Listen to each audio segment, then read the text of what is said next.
Nossa aula hoje é o capítulo 6. Isso, capítulo 6, achou aí? Página 93.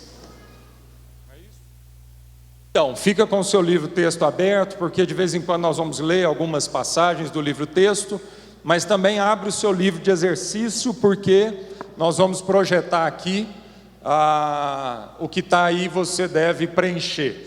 Tudo que você deve preencher, eu já te ajudei. Então eu fiz uma colinha para você, tá bom? Na hora que aparecer ali, ó, igual tá lá, tudo que está em letra caixa, letra maiúscula, é o que você deve preencher aí no seu caderninho de exercício. Isso daí é só para facilitar a sua compreensão aí, a sua atenção no estudo de hoje, amém? Eu queria ter mais uma palavra de oração, pedir ao Espírito Santo mesmo para trazer iluminação, para revelar ao nosso coração a sua palavra na noite de hoje, que essa palavra seja fonte de alimento para todos nós. Querido Espírito Santo, é com muita alegria que nós nos submetemos ao Senhor nessa noite, para ouvirmos a Tua voz. É com grande temor no nosso coração que nós vamos abrir a Tua palavra, na certeza de que o Senhor é quem segreda essa palavra ao nosso coração, Pai. Isso aqui não é um esforço humano, não é um esforço a partir da carne, Senhor, para alcançar aquilo que é espiritual, mas nós entendemos que tudo que nós estamos vivendo aqui nessa noite é a partir do Senhor, é a partir do Santo Espírito de Deus, porque é Ele quem efetua no nosso meio todas as coisas que Ele deseja efetuar no nosso coração.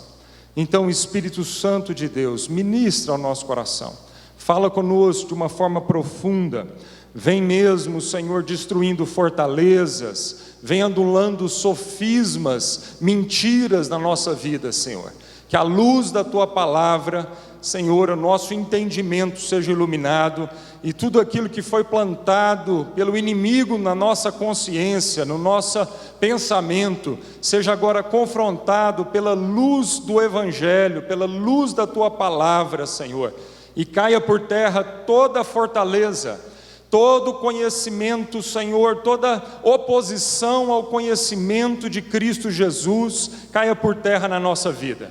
E Espírito Santo, toma agora cativa a nossa mente ao conhecimento de Cristo Jesus.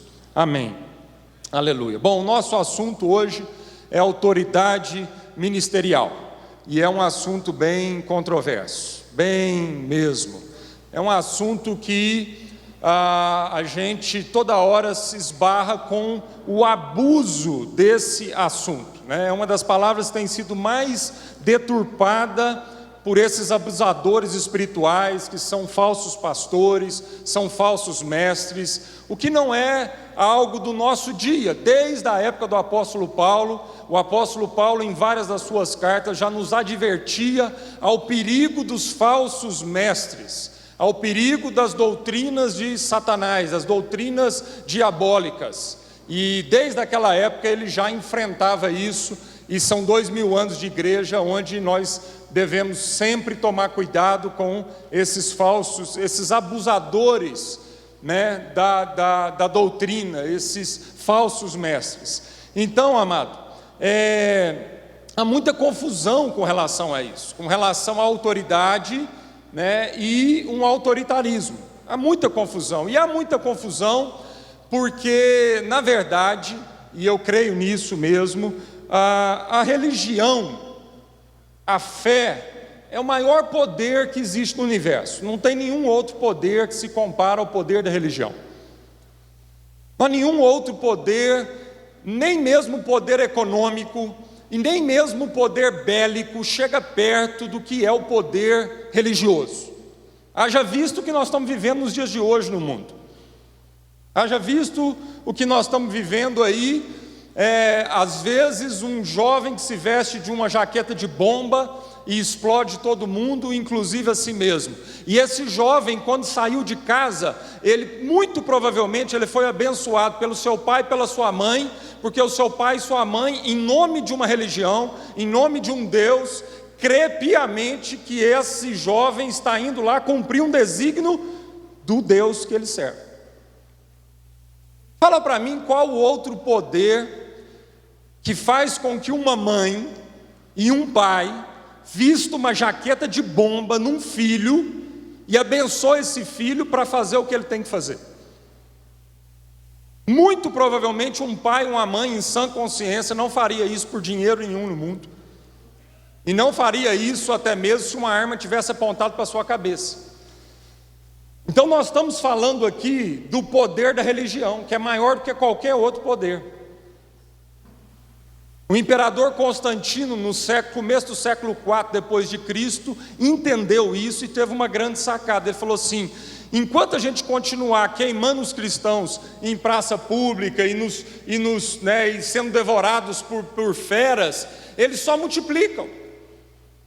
Essa igreja só cresce, só alastra. Que poder é esse?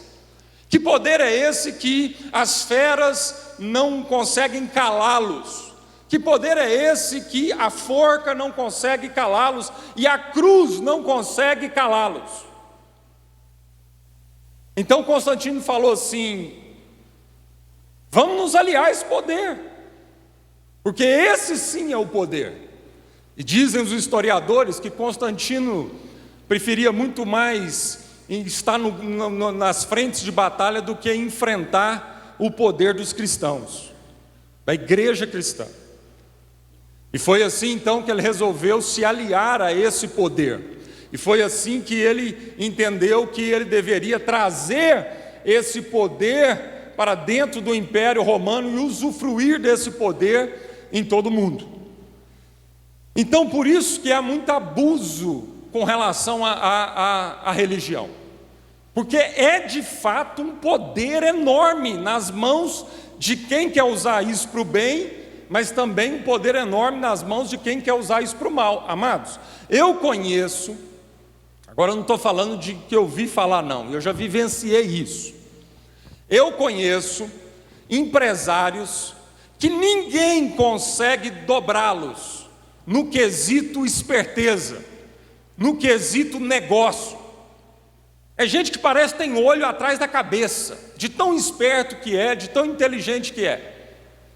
Mas eu conheço empresários, esses empresários, que se dizem espertos, comer na mão de líderes religiosos semi-analfabetos.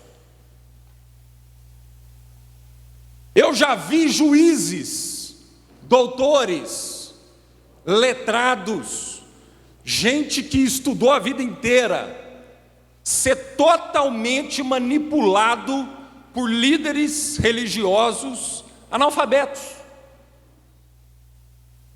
Já vi empresário dando muito dinheiro, aquilo você não consegue arrancar dinheiro do bolso dele para nada, mas em nome da religião, esse cara se dobra. Porque quando diz respeito a conversar sobre o mundo espiritual e a vida após a morte, aí a coisa pega, não é verdade?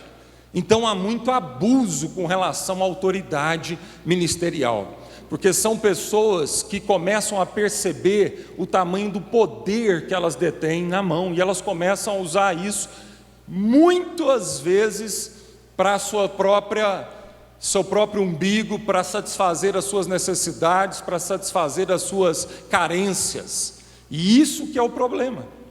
Então nós estamos aqui para ver à luz da palavra de Deus, de onde vem a nossa autoridade espiritual, pode passar, e para que Deus tem nos dado essa autoridade espiritual. Então nós estamos aqui para conversar, para que a gente possa colocar a nossa barba de molho, porque nenhum de nós aqui, pastores que convivem diariamente com esse poder, o poder espiritual, nenhum de nós aqui estamos livres dessa tentação.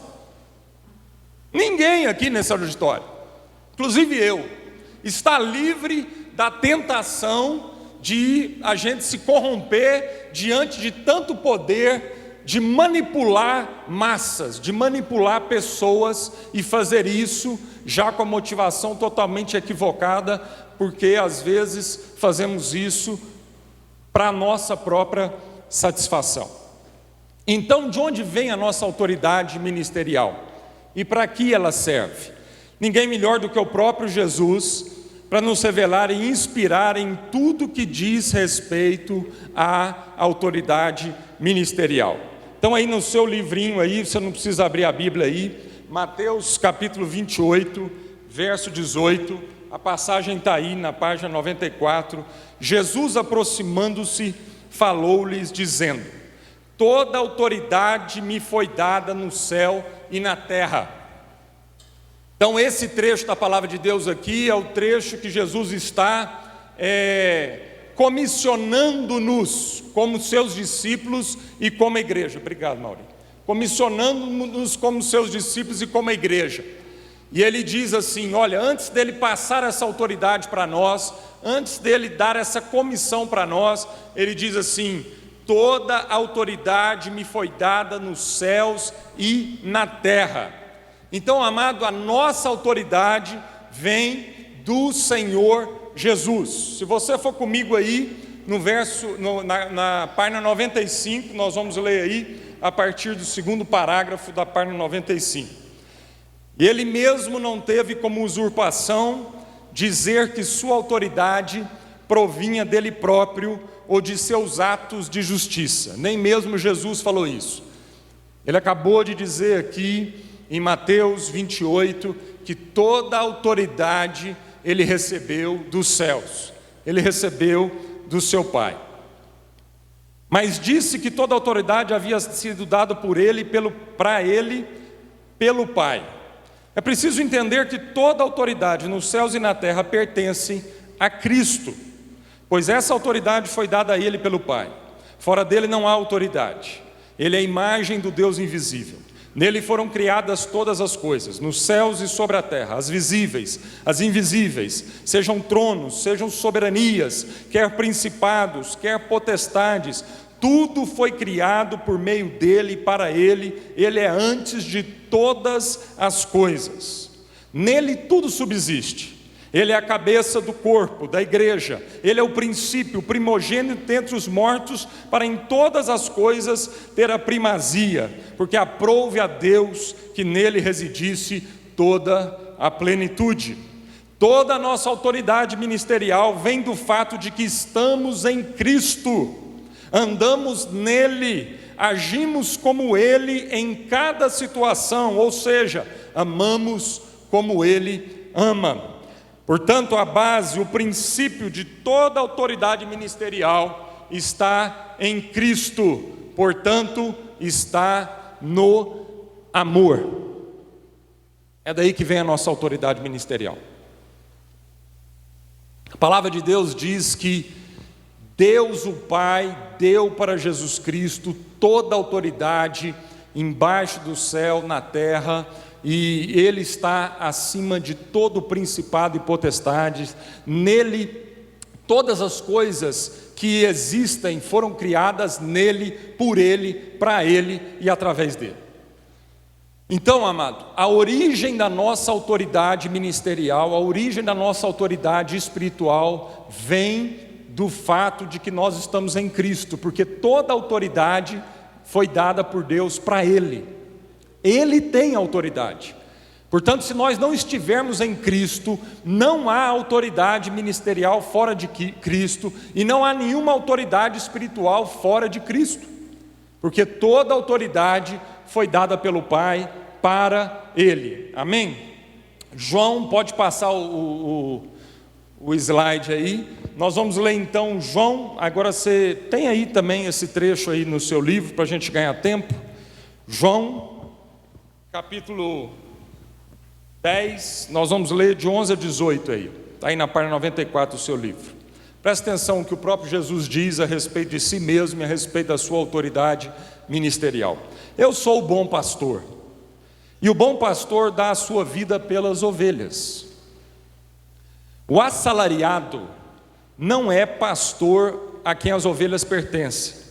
Assim, quando vê que o lobo vem, abandona as ovelhas e foge. Então o lobo ataca o rebanho e o dispersa. Ele foge porque é assalariado e não se importa com as ovelhas. Eu sou o bom pastor, Conheço as minhas ovelhas, e elas me conhecem, assim como o Pai me conhece, e eu conheço o Pai. E dou a minha vida por elas, dou a minha vida pelas ovelhas. Tenho outras ovelhas que não são deste aprisco, é necessário que eu as conduza também. Elas ouvirão a minha voz, e haverá um só rebanho e um só pastor.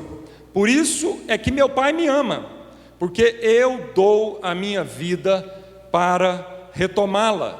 Ninguém a tira de mim, mas eu a dou por minha espontânea vontade. Tenho autoridade para dá-la e para retomá-la. Esta ordem recebi de meu Pai. Então aqui está, amado, a base de toda a autoridade ministerial de Jesus. Jesus tinha autoridade ministerial porque ele recebeu essa autoridade do Pai, e ele recebeu essa autoridade do Pai porque o seu coração, ele estava sempre disposto a morrer pelas suas ovelhas. Ele diz: eu sou bom pastor, e quem é pastor dá a vida pelas ovelhas. Quem é pastor, o interesse é o benefício das ovelhas. Pastor, amado, é aquele que tem a sua vida resolvida em Deus e agora está disposto a viver a sua vida inteira para ajudar a resolver a vida de outros, porque ele teve a sua vida resolvida no encontro dele com Deus, amém? Mas aí é interessante porque essa versão aqui, se não me engano, é a Nova Versão Internacional, mas eu gosto muito dessa versão porque nessa versão aqui o oposto do pastor traz o assalariado. Então aqui o oposto da vida ministerial é aquele que não está nisso por amor a um rebanho, mas aquele que está nisso por amor de si mesmo. É o assalariado, é aquele que exerce ministério ainda sob a primícia de que vai receber alguma coisa, de que tem que receber alguma coisa em troca. E aí a palavra de Deus está dizendo que esse é o assalariado. E como nós somos tentados nisso? Diariamente, amado. Diariamente nós precisamos pedir ao Espírito Santo para sondar o nosso coração, para ver qual é a motivação do nosso coração, toda vez que nós subimos nos púlpitos para pregar a palavra de Deus, ou toda vez que nós saímos de casa para atender uma pessoa, ou para dirigir uma reunião de grupo, de célula. Toda vez devemos sondar o nosso coração para ver se de alguma forma esse veneno do salário não começa a ocupar o nosso coração. Porque só tem autoridade ministerial aquele que de fato está nisso, porque ama um povo, porque ama a igreja, e está disposto a ir até o fim por essa igreja, está disposto a passar todos os sacrifícios necessários por amor a esse rebanho e por amor a esse povo. Queria ler com vocês alguns trechos da palavra de Deus que não está aí, se você quiser anotar, mas eu vou ler com vocês 3 trechos do apóstolo Paulo a respeito de autoridade ministerial. Primeiro deles, 1 Coríntios capítulo 9.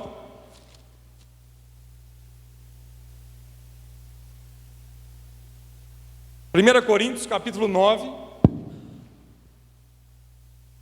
Nós vamos... O que está acontecendo aqui no capítulo 9 de 1 Coríntios, amado? Paulo gasta aqui os primeiros 12 versículos, até a primeira parte do versículo 12, Paulo está fazendo uma defesa brilhante a respeito da sua autoridade ministerial, a respeito do seu ministério. Ele como apóstolo, ele e Barnabé, ele tinha também direitos. Ele fala: olha, nós temos direito de casar, nós temos direito de ter uma esposa, nós temos direito de receber salário. E ele até usa o Antigo Testamento como era prática na vida, nas cartas aqui dos discípulos, usar o Antigo Testamento. Ele fala: olha, não atarás a boca do boi que debulha. Então Paulo está fazendo uma defesa fantástica a respeito dos seus direitos como pastor do rebanho, como apóstolo. Mas aí o que eu acho brilhante é que após essa defesa fantástica, nós não vamos ter tempo para ler tudo aí, mas a partir da parte B do versículo 12, ele diz assim, vamos ler aqui o versículo 12: se outros participam desse direito sobre vós, não temos nós em maior medida? Ele faz essa pergunta aos coríntios. E aí então ele diz assim: entretanto, não usamos desse direito, antes suportamos tudo para não criarmos qualquer obstáculo ao evangelho de Cristo. Não sabeis vós que os que prestam serviços sagrados do próprio templo se alimentam? E quem serve ao altar, do altar tira o seu sustento. Está tudo certo. O próprio ensino neotestamentário diz que é lícito, está tudo certo. O pastor que ensina espiritualmente receber materialmente desse rebanho que ele ensina espiritualmente. Várias cartas do Novo Testamento, Paulo e outros discípulos vão falar a respeito desse direito nosso, dos pastores que ensinam espiritualmente, têm esse direito. Agora Paulo está dizendo: eu nunca vou usar desse direito para esfregar na cara da igreja, esfregar na cara de uma ovelha, que esse é o meu direito. É isso que ele está dizendo aqui. Entretanto, não usamos desse direito, antes suportamos tudo, para que não criarmos qualquer tipo de obstáculo ao evangelho de Cristo. Amém? E aí mais embaixo, lá no verso 18, ele diz assim: nesse caso, qual é o meu galardão? Qual é a minha recompensa então? E aí ele diz: é que evangelizando proponha de graça o evangelho, para não me valer do direito que ele me dá, porque sendo livre de todos, fiz-me escravo de todos, a fim de ganhar o maior número possível. Então Paulo está dizendo, amado, do nosso direito como pastores, da gente receber esse sustento. Mas ele está dizendo: olha, cuidado para que você nunca caia na tentação de querer usar esse direito e então passar a ser uma pedra de tropeço na vida do rebanho e na vida da igreja. Quer ver outro texto que ele fala sobre isso? 2 Coríntios capítulo 12, verso 14. 2 Coríntios 12, 14. Eis que pela terceira vez estou pronto a ir ter convosco. E olha, meu irmão, que eu vou te falar, a igreja de Corinto não era uma igreja fácil. Você pensa que a sua igreja é uma igreja desafiadora? Você pensa, desculpa, não que a sua igreja, mas que a igreja que você pastoreia lá é uma igreja desafiadora? A igreja de Corinto dava de 10 nos desafios que você porventura está vivendo lá na sua congregação local. Agora esse homem que pastoreou essa igreja, que sofreu por essa igreja, que chorou por essa igreja, que foi afrontado por essa igreja, que muitos dessa igreja levantaram dúvida do seu próprio ministério e da sua própria autoridade ministerial. Esse homem chega no final e diz para essa igreja: olha, pela terceira vez eu estou pronto a ir ter convosco, eu quero estar com vocês, eu não quero me ver livre de vocês. Mas aí ele continua: e não vos serei pesado, pois não vou atrás dos vossos bens, mas procuro a vós outros. Não deve os filhos entesourar para os pais, mas os pais para os filhos. Eu de boa vontade me gastarei e ainda me deixarei gastar em prol da vossa alma. Depois de tudo que o apóstolo Paulo sofreu, de dor de cabeça, de raiva, de nervosismo, de gente querendo solapar o seu ministério, de gente querendo derrubar dessa igreja de Corinto, ele no final ainda diz que quer ter com eles, e ele diz uma coisa que fantástica, ele fala: eu não quero estar com vocês pelos vossos bens, eu não quero estar com vocês porque eu sou um assalariado de vocês, eu não quero estar com vocês simplesmente porque vocês me dão uma oferta de vez em quando, e eu tenho então essa obrigação de estar com vocês para dar um relatório do que eu tenho feito na minha vida, recebendo a oferta de vocês. Quero estar com vocês não por causa dos vossos bens ou por causa de qualquer outra coisa que possa me remunerar, porque antes ele já falou para essa igreja. Ele foi aquele que diz que ele não queria ser pedra de tropeço e escândalo, e não queria usar do seu direito e da sua autoridade ministerial para exigir alguma coisa daquela igreja. Mas quero estar com vocês por causa de vocês. Minha vida está resolvida. É isso que ele está dizendo. Meus filhos na fé, minha vida está resolvida com Deus, mas a vida de vocês não está resolvida ainda. Estou me lembrando agora do Otmani, não é isso, pastor Tércio? O Otmani na cela dele, já no final da vida dele, o carcereiro, que eu falo pastor Tércio, cadê o Tércio? ali. O Tércio gosta demais desse testemunho do Otmani. E o carcereiro batendo na cela dele, e ele já no final da vida, doutor Ni, porque eles tinham tanto respeito por ele na cadeia. O carcereiro chamava ele de doutor Ni, e não ouvia nada. E o carcereiro entrou, começou a pegar a chave para abrir, porque achou que ele tinha morrido. Aí depois de lá, muito bater, ele fala: o que foi? Ai, graças a Deus, achei que o senhor tinha morrido. Ele vira para o carcereiro e falou assim: morrer que jeito, você não converteu ainda. Quase que ele diz: converte, meu filho, para me liberar, você me liberar para ir embora para a glória, porque eu estou vivendo aqui, confinado nesse negocinho aqui, o que me espera é uma glória. Você está me atrapalhando meu livramento, converte rápido, porque senão meu livramento não chega. Não é isso que ele estava dizendo? Em último texto aqui, e aí Paulo diz: olha, para com esse negócio de dizer que ovelha é que tem que tesourar para pastor. Não é não, amado, é pastor que tem que tesourar para ovelha. Porque não são os filhos que têm que tesourar para os pais, mas são os pais que têm que tesourar para os filhos. Ministério, amado, pastoral não é aposentadoria para ninguém não, em nome de Jesus. Se a sua motivação de exercer ministério é para que no final você vai ter uma aposentadoria,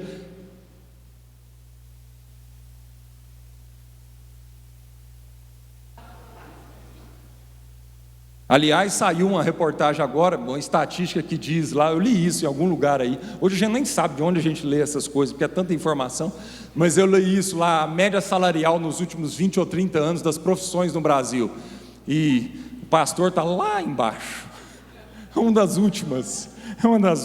Pois é, eu não sei se é bom ou se é ruim, né? Ou se é ruim ou se é bom, mas enfim. O último texto que eu queria ler com vocês dentro desse assunto ainda, 1 Tessalonicenses capítulo 2, verso 5. 1 Tessalonicenses 2, 5. Amados, a gente ama esse apóstolo Paulo.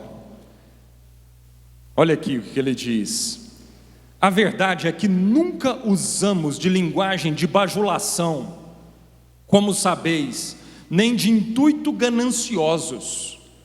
Deus disso é testemunha. Oh meu Deus, nós temos que pregar mais esse versículo aqui no meio da igreja evangélica, no meio dos pastores. Paulo está dizendo: eu nunca usei de linguagem de bajulação. Não é porque o seu dízimo é alto, não é porque você é quem dá mais na igreja, que eu vou ficar aqui bajulando você. É isso que ele está dizendo. Nunca usei de palavra de bajulação no meio da igreja. Nunca fiz acepção de pessoas entre o rico e o pobre na igreja. Como sabeis, o meu intuito não é um intuito ganancioso, e Deus disso é testemunha. Também jamais abandonamos buscando glória de homem. Também jamais andamos buscando glória de homens, buscando reconhecimento e aplauso de homens. Amado, é triste quando um pastor sobe no púlpito domingo atrás de domingo e esperando um aplauso, um reconhecimento. Estou dizendo que é crime receber um aplauso e um elogio, não estou dizendo que isso necessariamente seja ruim, mas tem muito pastor aí depressivo porque não consegue receber um elogio. Esse lugar aqui, amado, não é lugar para inflar seu ego. Esse lugar aqui não é um lugar para uma performance, para um show, que você vem aqui para todo mundo ficar babando a respeito da sua eloquência, de como você fala bonito e como você faz o povo rir e chorar ao mesmo tempo numa pregação. Esse lugar é um lugar santo, onde a palavra de Deus tem que ser exaltada e onde nós temos que diminuir.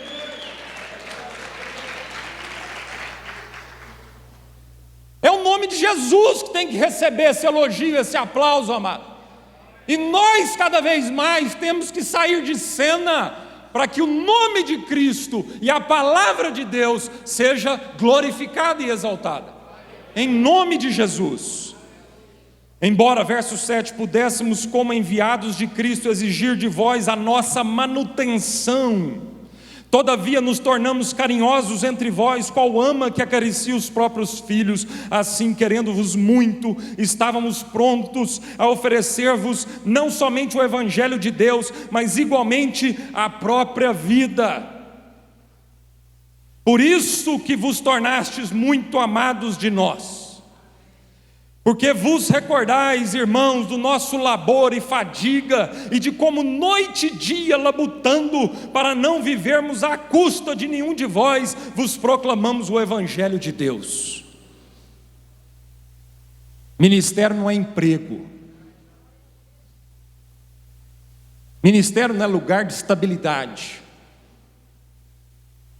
Ministério é lugar de viver as agonias, de labutar, de acordar cedo, dormir tarde, de varar a madrugada orando, chorando por um povo.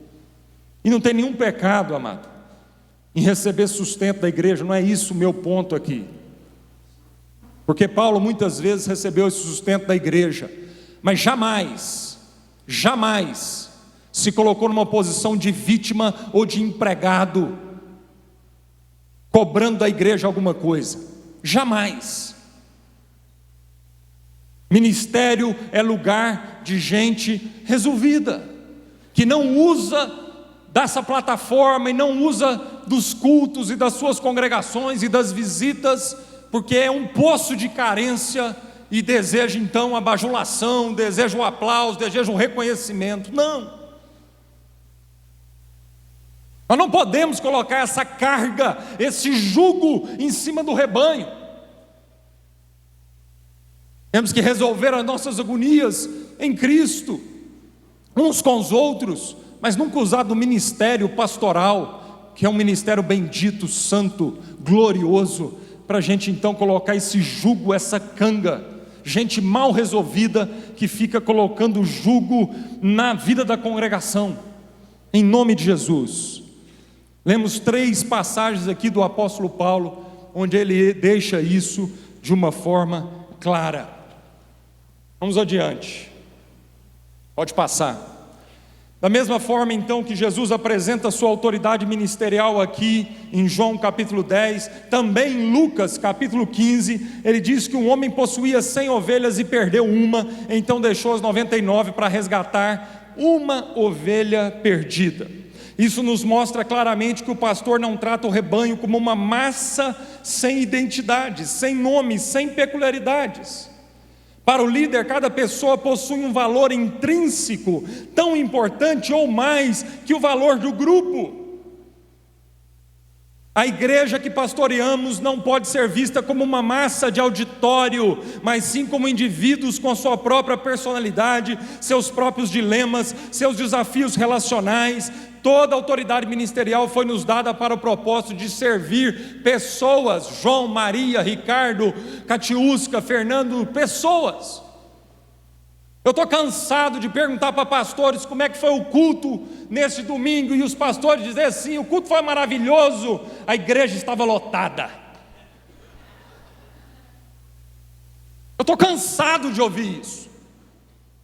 O culto foi maravilhoso porque as cadeiras estavam todas preenchidas, não tinha cadeira vazia. Eu te pergunto, o que isso significa?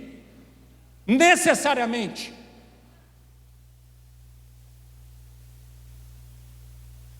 O que isso significa necessariamente?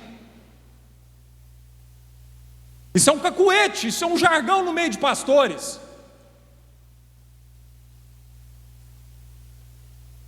A gente fala que o culto foi uma bênção pelo tanto de gente que estava ali. Por quê? E aí, amado? Quanta gente converteram? Quanta gente foram curadas? Quantos casamentos estão sendo restaurados? É por isso que nós deveríamos falar se o culto foi uma bênção. Teve gente curada, teve gente arrependida, teve gente que se ajoelhou e veio ajoelhando arrependido pelo que ele está fazendo com a esposa, pelo que ela está fazendo com o marido. Houve salvação, teve gente que se reconciliou com Jesus. Era assim que nós devíamos avaliar se o culto foi uma bênção, e não simplesmente porque o auditório está lotado. O bom pastor deixa as 99, vai atrás de uma ovelha. Eu me lembro quando quando o secretário da saúde veio conversar com a gente, e eu ainda estava aqui em Uberlândia, e nos fazer a proposta de assumir a UAI do Parque São Jorge. Eu me lembro disso, como se fosse ontem. E teve uma frase que aquele homem disse que convenceu meu coração que nós deveríamos aceitar esse desafio desse tamanho. Uma frase, porque eu perguntei para ele. Eu falei assim: fulano, por que você quer que a gente, Missão Sal da Terra, Igreja Sal da Terra, assuma essa UAI? Fiz essa pergunta para ele. Tem muito mais gente capacitada do que nós na cidade, na área técnica, na área administrativa, na área médica. Tinha gente muito melhor do que a gente. Por que nós? Por que o senhor escolheu a gente?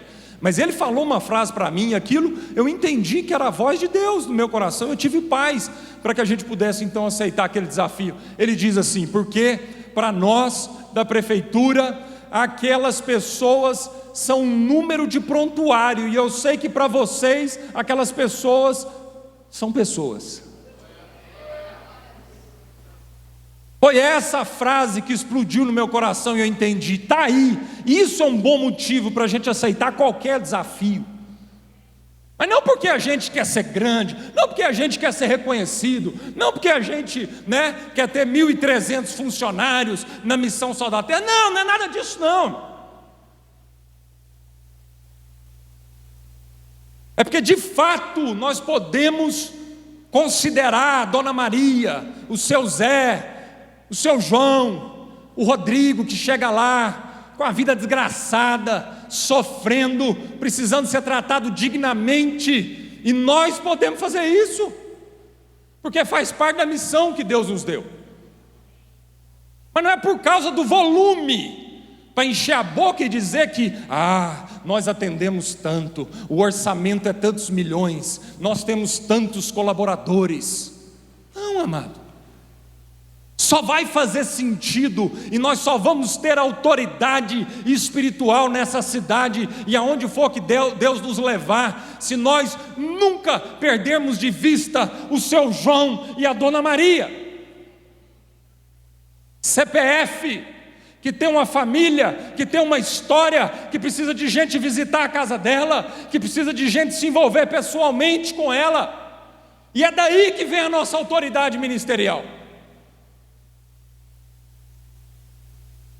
Pode passar.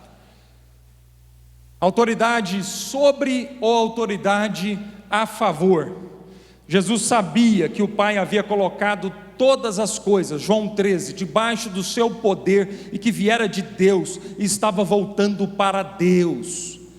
Então, quando ele terminou de lavar, esse aqui é o começo do capítulo 13, que para mim é o grande segredo que fez com que Jesus pudesse tirar a sua vestimenta, de uma aparência, e de fato ajoelhar e começar a lavar os pés dos discípulos, naquele que era o símbolo maior de devoção, de humilhação, o símbolo maior de serviço naquela época, era justamente o lava-pés, porque esse era costume naquele país.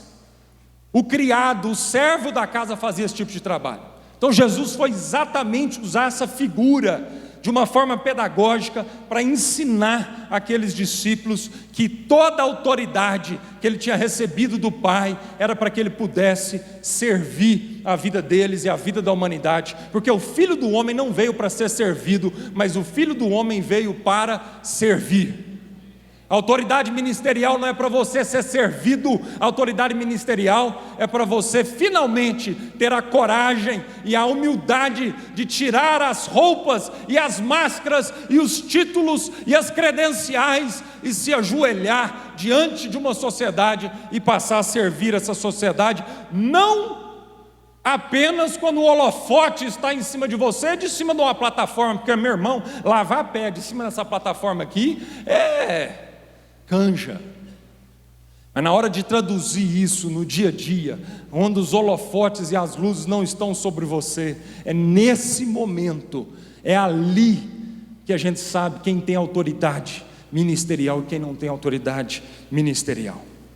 E o ponto-chave aqui para Jesus fazer isso foi o começo do capítulo 13. Jesus sabia que o Pai havia colocado todas as coisas debaixo do seu poder.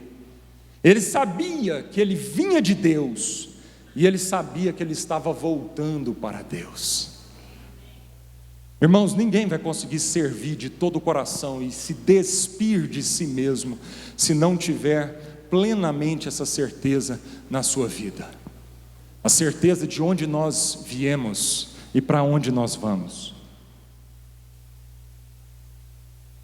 A certeza de que a minha autoridade espiritual e ministerial não provém dos meus atos de justiça, mas ela provém do Pai, que me dá essa autoridade como uma ferramenta para que eu possa abençoar e ajudar alguém. Amém? Pode passar. Mateus capítulo 20 está aí. Jesus os chamou e disse: vocês sabem que os governantes das nações os dominam e as pessoas importantes exercem poder sobre elas. Vocês sabem que o sistema do mundo é assim: os governantes e as pessoas importantes exercem poder sobre elas.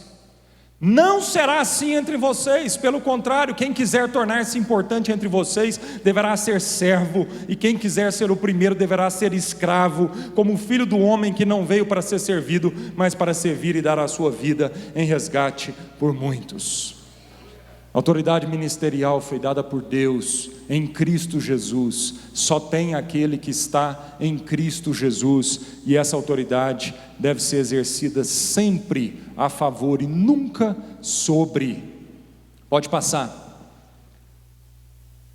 Mateus capítulo 23, 8 diz: quanto a vós, não permitais que vos chamem de mestre. Quanto a vós, não permitam que eles ficam chamando vocês de mestres, pois um só é o vosso mestre, e todos vós sois irmãos. Tanto é que houve uma fase do Ministério Sal da Terra que a gente gostava muito de chamar nós lá, assim, entre nós os pastores, de Frei. Era o Frei Marcos, o Frei Tércio, o Frei Maurício, o Frei Paulo Júnior. E Frei significa irmão. Amém? E é isso que Jesus está dizendo aqui, ó. Cuidado com essa tal de chamar um ao outro aí de mestre, e ficar assim, esse foco demais, né, nas habilidades, nos dons, né, no crachá. Cuidado. Mestre só tem um. Nós vamos ser irmãos entre nós. E o Bonhoeffer fala uma coisa a respeito de autoridade. Ele diz: a questão da confiança espiritual, tão intimamente ligada à questão da autoridade, decide-se na fidelidade com quem alguém cumpre o serviço de Jesus Cristo, e não nas qualidades extraordinárias de que se dispõe.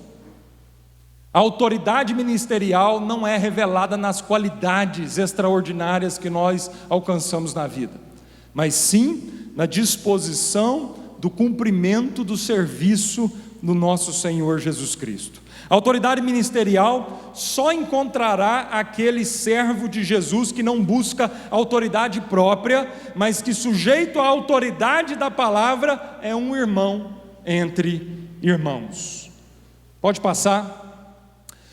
E por fim, nesse assunto entre autoridade sobre e autoridade a favor, 1 Pedro capítulo 5, verso 1 a 4, portanto apelo para os presbíteros que há entre vocês, apela para nós, e o faço na qualidade de presbíteros como eles, e testemunha dos sofrimentos de Cristo, como alguém que participará da glória a ser revelada. Pastoreiem o rebanho de Deus que está aos seus cuidados, olhem por ele, não por obrigação. É o que Paulo diz lá no capítulo 9 que a gente acabou de ler. Não faço isso por obrigação, não por obrigação, mas de livre vontade, como Deus quer. Não façam isso por ganância, mas com desejo de servir. Não hajam como dominadores, não sobrepujam aqueles que lhe foram confiados, mas como exemplos para o rebanho. Quando se manifestar o supremo pastor, vocês receberão a imperecível coroa da glória. Amém? Então toda autoridade ministerial é para suportar, não é para cobrir. A gente no Ministério Sal da Terra recebe muitos pastores e líderes, e há uma nomenclatura muito disseminada aí, né, que é eles perguntam, qual que é a sua cobertura espiritual? A gente não gosta de usar esse termo, porque o termo cobertura já logo vem na nossa cabeça, quem é que está por cima e quem é que está por baixo. E não é assim que o nosso Senhor Jesus nos ensinou, amém, amado? O próprio apóstolo Paulo, falando sobre a autoridade apostólica, ele diz, olha, eu como apóstolo estabeleci fundação, não é cobertura. O apóstolo Paulo não diz, eu sou cobertura da igreja na Galácia, eu sou cobertura da igreja na Macedônia, eu sou cobertura da igreja em Éfeso, não. Ele mesmo diz, eu como apóstolo vou lá para estabelecer fundação, amado, amém? E graças a Deus fundação não aparece tanto. E ele diz, cada um agora, cada igreja, respeitando a sua localidade, respeitando a sua diversidade, respeitando o seu chamado peculiar para aquela comunidade local, construa em cima deste fundamento de acordo com as suas características. Amém, amado? O nosso trabalho é estabelecer fundação, o nosso trabalho é cada vez mais agachar, servir, para que outros subam nas nossas costas e sejam catapultados para tudo aquilo que Deus um dia sonhou para a vida deles. Aleluia. Pode passar aí.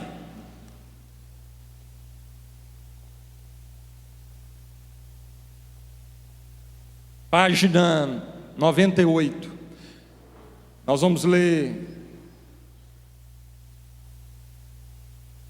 aqui esses 3 trechos da palavra de Deus. Pode passar, estão ali projetado. Depois a gente lê aqui o texto. 2 Coríntios 1:1, Paulo, apóstolo de Jesus Cristo, pela vontade de Deus. Paulo, apóstolo de Jesus, pela vontade de Deus. 2 Coríntios 10:8, porque se eu me gloriar um pouco mais a respeito de nossa autoridade, o qual o Senhor nos conferiu para edificação e não para destruição vossa, não me envergonharei. A autoridade que o Senhor me conferiu, para quê, amado? Para a edificação e não para a opressão, a destruição, não para a manipulação, mas para a edificação, é o que ele diz aqui em 2 Coríntios 10:8. E 2 Coríntios 13:10, portanto escreva essas coisas estando ausente, para que, estando presente, não venha a usar de rigor segundo a autoridade que o Senhor me conferiu para edificação e não para destruição. Amém? Página 98, a última frase, lá embaixo. O apóstolo Paulo deixa muito claro que toda a sua autoridade veio do Senhor Jesus Cristo e servia para edificação e não para destruição. Se teve um homem que aprendeu a lidar com as dúvidas dos outros a respeito da sua própria autoridade ministerial, apostólica e pastoral, foi Paulo de Tarso. Algumas poucas vezes ele precisou defendê-la, e fez isso em última instância, como por loucura e não segundo o Senhor, mas deixou evidente que fazia isso por preocupação com que os falsos líderes estavam causando de mal à igreja.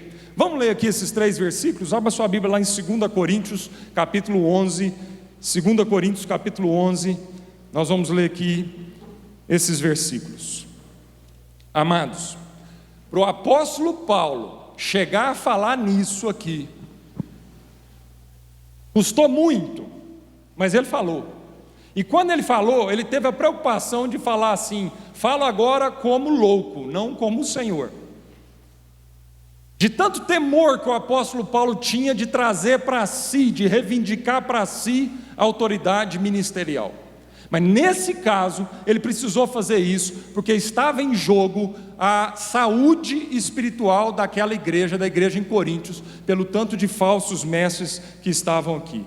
Verso 17, 2 Coríntios 11:17. O que falo, não falo segundo o Senhor, e sim como por loucura, nessa confiança de gloriar-me. Verso 21.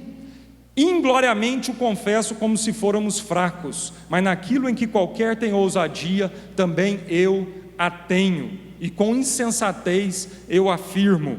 Verso 23, são ministros de Cristo? Falo como alguém fora de mim, eu ainda mais, em trabalhos, muito mais. Aí ele começa a defender. Mas ele só fez isso, amado, porque no verso 20, ele diz assim: vocês estão tolerando quem vos escravize, quem vos devore, quem vos detenha, quem se exalte, quem vos esbofeteia no rosto. E quando ele fez, as poucas vezes que ele usou da primícia de fazer uma defesa do seu ministério, da sua autoridade ministerial, ele teve o cuidado de falar assim: olha, agora falo como louco e não como o Senhor. Amém, queridos?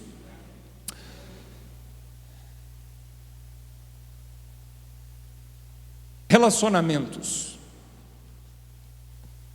Muito da nossa autoridade ministerial está no subjetivo dos nossos relacionamentos. Pode passar. Então, em tudo o que fazemos, temos a tendência de supervalorizar o visível e menosprezar o invisível. E um desses aspectos subjetivos invisíveis de nossa autoridade ministerial se encontra na qualidade de nossos vínculos e de nossas ligações. Amém, querido? E aí eu vou só ler um trecho do Bonhoeffer aqui também. Ele diz assim, sobre relacionamento, página 99 do seu livro-texto, na última frase, lá embaixo, o Bonhoeffer diz assim: fraternidade cristã não é um ideal, mas uma realidade divina. Fraternidade cristã é uma realidade espiritual e não psíquica. Qualquer ideal humano introduzido na comunhão cristã impede a comunhão autêntica e precisa ser destruído para que a autêntica comunhão possa existir. A pessoa que ama mais seu sonho, o seu ideal de igreja, o seu sonho de uma comunhão cristã, a pessoa que ama mais o sonho, o ideal que ela tem da comunhão cristã, mesmo que pessoalmente, a pessoa que ama mais seu sonho de uma comunhão cristã do que a própria comunhão cristã, destruirá qualquer comunhão cristã, mesmo que pessoalmente essa pessoa seja honesta, séria e abnegada. Lá onde o nevoeiro matutino dos ideais se dissipa, acaba, nasce fulgurante o dia da comunhão cristã. Fraternidade cristã não é um ideal que nós devêssemos realizar, é uma realidade criada por Deus, em Cristo, da qual podemos tomar parte. É por isso que eu nunca desisto da unidade, porque unidade não é utopia, e só não é utopia porque Cristo morreu na cruz por essa unidade, porque senão eu já tinha desistido dessa unidade. E você sabe muito bem o tanto que é difícil a gente esforçar pela unidade da igreja, o quanto é difícil você esforçar pela unidade lá dentro da sua casa, o quanto é difícil você se esforçar pela unidade lá na sua congregação local. E a gente só não desiste dessa comunhão que o Novo Testamento, que a Bíblia diz que nós podemos ter e viver como igreja, sem hipocrisia, sem máscara, sem folhinha de figueira, tapando o que realmente nós somos. Nós só não desistimos de viver isso, porque Jesus conquistou isso para nós na cruz. Efésios capítulo 2 diz que Ele destruiu a parede de inimizade, foi Ele que dos dois fez só um, e foi Ele que encurtou essa distância.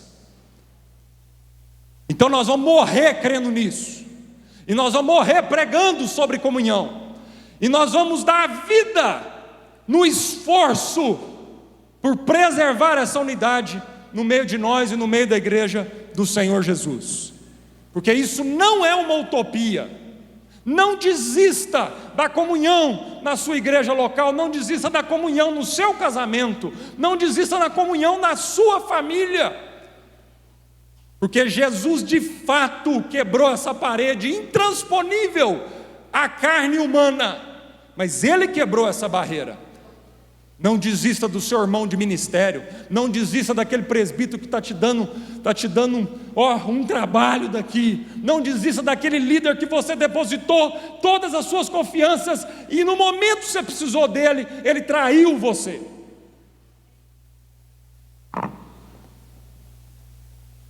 E quem aqui nunca viveu isso na sua congregação local?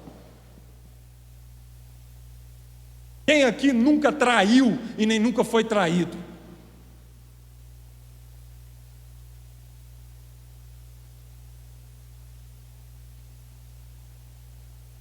Outro aspecto subjetivo da autoridade ministerial. Nós já estamos encerrando.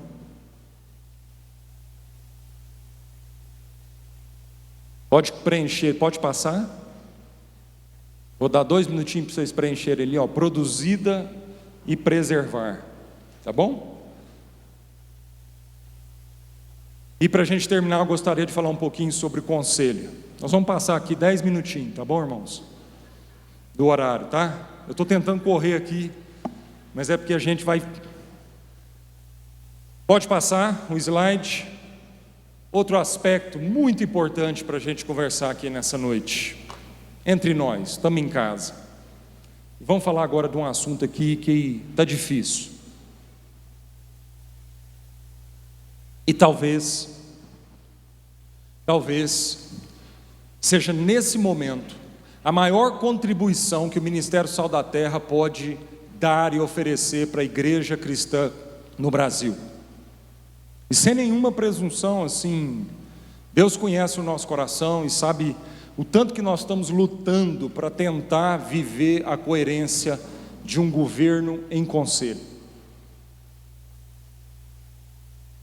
Porque não é fácil. E às vezes a gente prega sobre governo em conselho, mas na hora que nós temos que viver isso lá na congregação local, nós ainda estamos longe de viver isso. Mas talvez hoje, nesse exato momento, seja aquilo que mais nós podemos contribuir com a igreja brasileira, seja dar um testemunho de que é possível na igreja, a igreja ter um governo em forma de conselho. Não uma coisa mascarada, que a gente diz que é conselho, mas que no fundo não é conselho. No fundo é um que manda ainda. Não, conselho de fato. Conselho de iguais.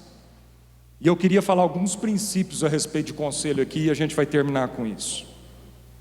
Primeira coisa, precisamos desenvolver uma cultura de conselho, cientes que o isolamento, a independência em nossas decisões nos levarão à insensatez, à loucura de nossa visão limitada em nós mesmos. Provérbios diz isso: aquele que se isola é egoísta e se rebela contra toda a sensatez. Traduzindo esse versículo, e esse versículo diz: aquele que busca isolamento, aquele que não trabalha e não vive em conselho, seja na sua família, seja na sua congregação local, seja onde for, aquele que se isola é egoísta e ele fica louco, porque ele se torna cativo da sua própria insensatez. Porque, amado, não existe essa pessoa no universo que sozinha consegue ter equilíbrio. Não existe.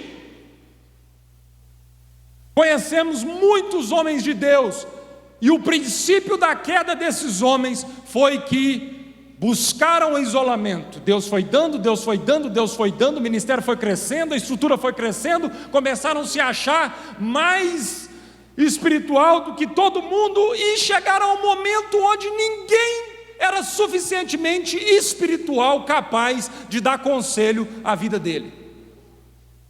Sabe o que aconteceu? Queda. Porque aquele que se isola é egoísta, é soberbo, é orgulhoso, e a Bíblia diz que o princípio da queda está na soberba. E ele fica louco. Então, muitas dessas loucuras que nós estamos vendo aí, amado, sendo pregadas em nome do Evangelho, é porque são homens, são líderes que não vivem em conselho.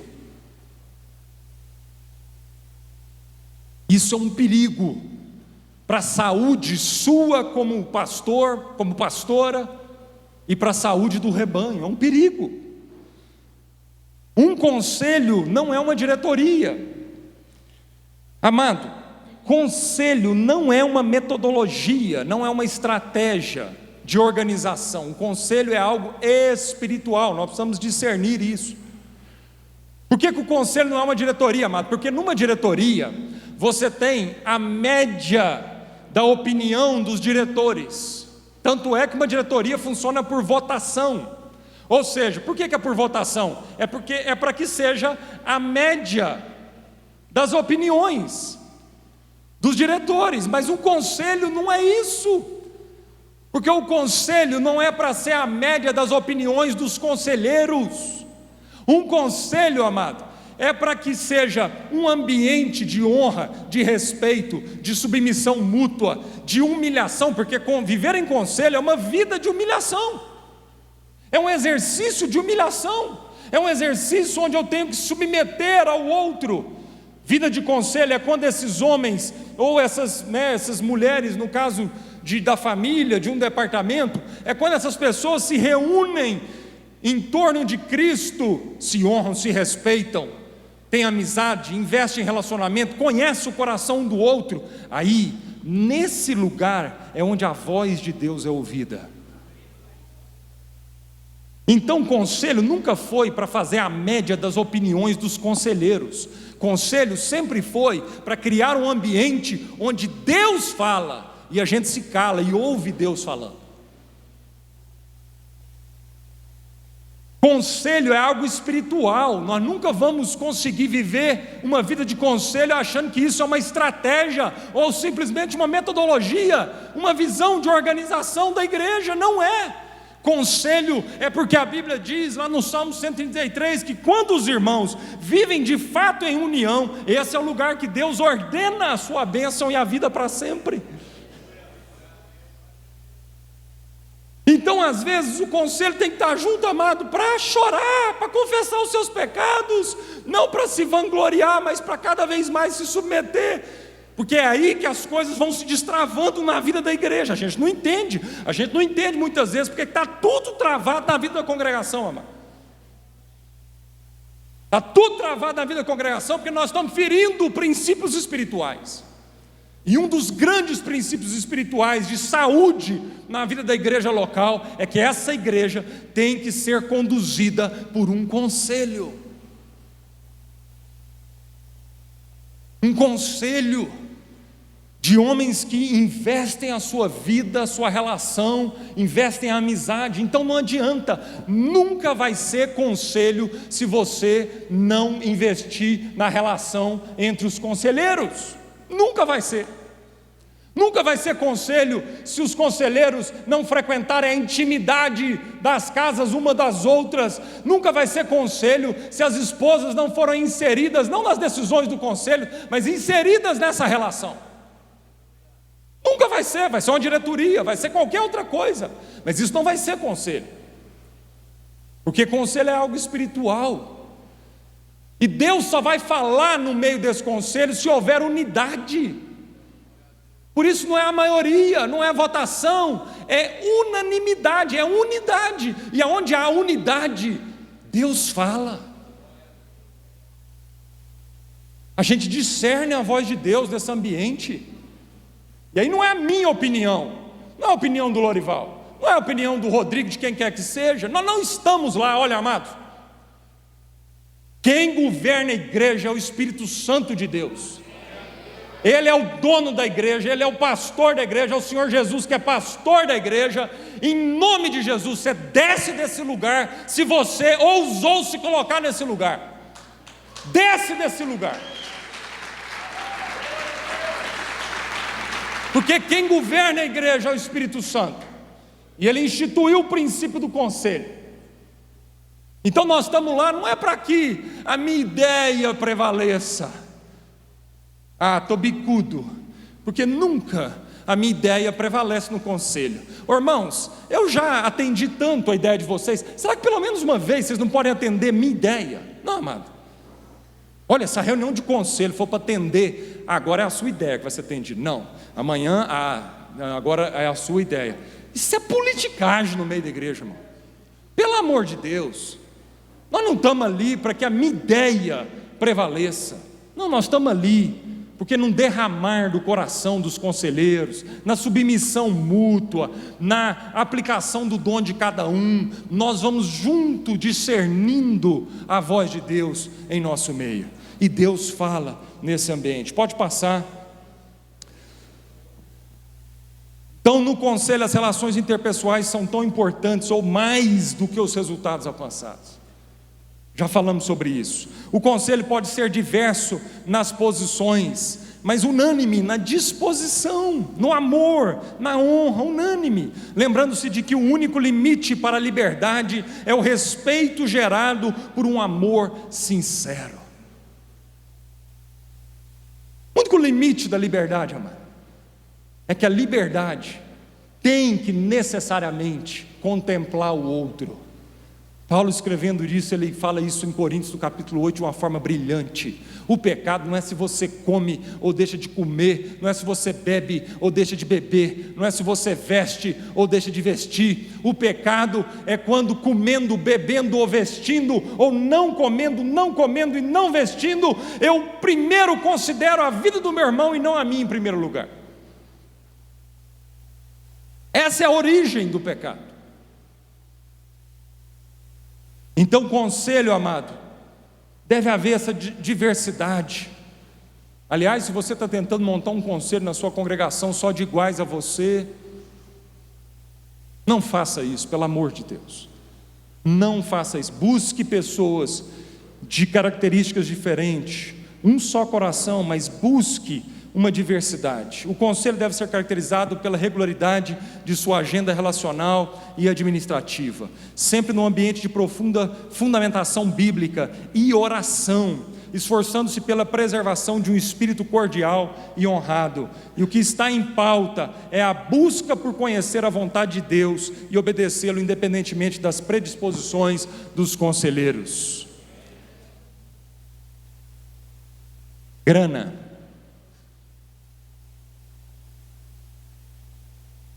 Grana na igreja, quem define orçamento, quem define como é que vai ser gastado, o que vai ser investido, conselho. Ó, irmão, ninguém põe mão em dinheiro na igreja sozinho não, pelo amor de Deus. Até para abrir o gasofilaço você faz isso em conselho, sempre de dois. Deixa eu falar uma coisa bem prática aqui para vocês. Orçamento da igreja, quem define é o conselho, não é o coordenador. Vou repetir. Orçamento da igreja, quem define é o conselho. O coordenador do conselho não tem autonomia para definir o orçamento da igreja local. Estamos entendidos nisso?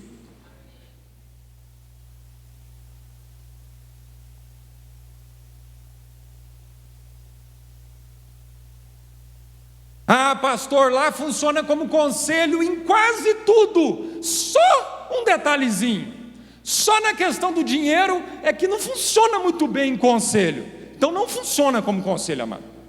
Porque deixa eu falar uma coisa para você. A Bíblia fala mais de dinheiro do que de fé. Você sabia disso? Tem mais versículos para nos advertir a respeito das bênçãos do dinheiro, mas também das maldições que o dinheiro pode trazer na nossa vida, do que até de fé. Então isso não é um detalhe. Isso não é um detalhe. Nós cremos que o governo da igreja passa também pelos recursos financeiros da igreja local, e os recursos financeiros da igreja local deve ser gerido pelo conselho da igreja local, nunca pelo uma pessoa ou pelo tesoureiro. Não é por alguém do conselho que foi designado para isso não, amado. O tesoureiro, ele obedece o que o conselho estipulou. O conselho já estipulou o orçamento, e o tesoureiro é só alguém executivo para executar aquilo que o conselho falou. Se lá na sua igreja local não tem sido dessa forma, você essa semana você marca uma reunião do conselho para tratar desse assunto lá. Viu?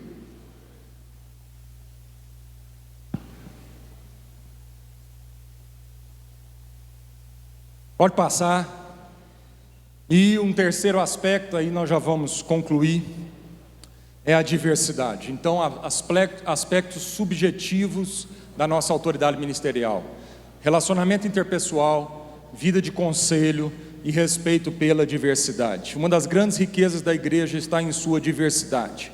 Compreender e submeter a isso leva-nos cada vez mais a atuar em autoridade e maturidade. Amém? Pode passar aí para concluir. E aí então, toda autoridade no céu e na terra foi entregue a Cristo. Se estamos nele, compartilhamos dessa autoridade, para assim como ele, a usarmos a favor de todo o corpo. Eu só vou ler aqui, agora eu termino mesmo, tá, irmão? Página 106, conclusão. Eu quero ler uma matéria que eu li desse rapaz chamado Vitor Lisboa, e ele aponta, é só você colocar lá na internet, no Google, Vitor Lisboa. Eu queria passar essa tarefa de casa, para você ler esse artigo desse rapaz. Ele escreve sobre as 7 doenças da modernidade, 7 doenças da pós-modernidade, dos dias nossos atuais. Uma dessas doenças, ele nomeia como a doença do protagonismo. A doença do protagonismo. E olha aqui o que ele escreve sobre isso. A partir de 1960, o movimento da contracultura ensinou às grandes multinacionais e agências de publicidade que dava lucro desenvolver e disseminar entre as pessoas a noção de individualismo como um estilo de vida. Daquele momento em diante, os meios de comunicação de massa, cinema, televisão, música popular, passaram a vender a seguinte ideia: somos todos nós indivíduos únicos e especiais, e temos todos o direito de explorar a riqueza luminosa de nossa individualidade. Disso surgiu o protagonismo. Afinal, numa sociedade em que tudo é espetáculo, a decorrência lógica é que todos, estimulados em seu individualismo, considerem-se protagonistas na vida. O protagonismo estimulado pela nossa sociedade torna subjetivamente todas as outras pessoas meros coadjuvantes de nossa história pessoal. Todos os outros seres humanos ao nosso redor são considerados apenas na exata medida em que colaboram ou não com o desenvolvimento dessa pequena novela que repetimos a nós mesmos em nossa cabeça. Irmãos, é uma doença diagnosticada hoje da pós-modernidade, e essa doença se chama protagonismo. Todo mundo hoje não quer ser coadjuvante. Todo mundo quer tirar as fotos, quer ser o protagonista dessa novela, dessa cena. E as redes sociais estão aí cada vez mais, nos dando ferramentas para que cada vez mais eu me selfie, e eu me torno protagonista da minha vida. E a autoridade ministerial só vão ter aqueles que entendem que o único protagonista é o Senhor Jesus. E nós tivemos o enorme privilégio de participar dessa história que Ele está escrevendo, que Ele está construindo. Mas em nome de Jesus, põe na sua cabeça de uma vez por todas: nós temos a honra de ser coadjuvantes nessa história, amém? E com Ele e nele, nós podemos então participar dessa história. Feche seus olhos, vamos orar.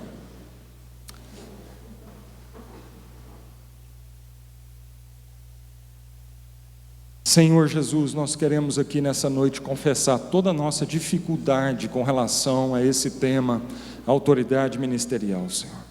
Nós queremos confessar, Senhor, toda a nossa tentação, todas as vezes, ó Pai, em que realmente nós queremos ocupar esse lugar de protagonismo, esse lugar central, individualmente. Nós queremos confessar, Senhor, em nome de Jesus mesmo, da nossa tentação. Queremos pedir a Tua ajuda, Espírito Santo de Deus, sonda o nosso coração e vê se há em nós algum caminho mau, Senhor. Sonda as nossas motivações, do porquê que nós estamos exercendo o ministério. Por quê? Por quê, Pai? Por que nós estamos pastoreando igrejas? Por que nós estamos pastoreando pessoas? O que nós queremos, Senhor? Ajuda-nos, ó Pai. nessas perguntas profundas no nosso coração.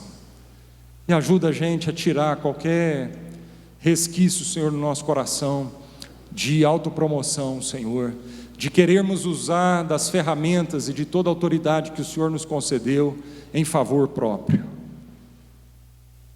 para sanar a nossa ganância, para sanar as nossas carências. Senhor, em nome de Jesus, que cada vez mais a gente tenha a nossa vida resolvida no Senhor, e cada vez mais a gente use o ministério para a bênção das pessoas, em nome de Jesus, amém. Deus abençoe.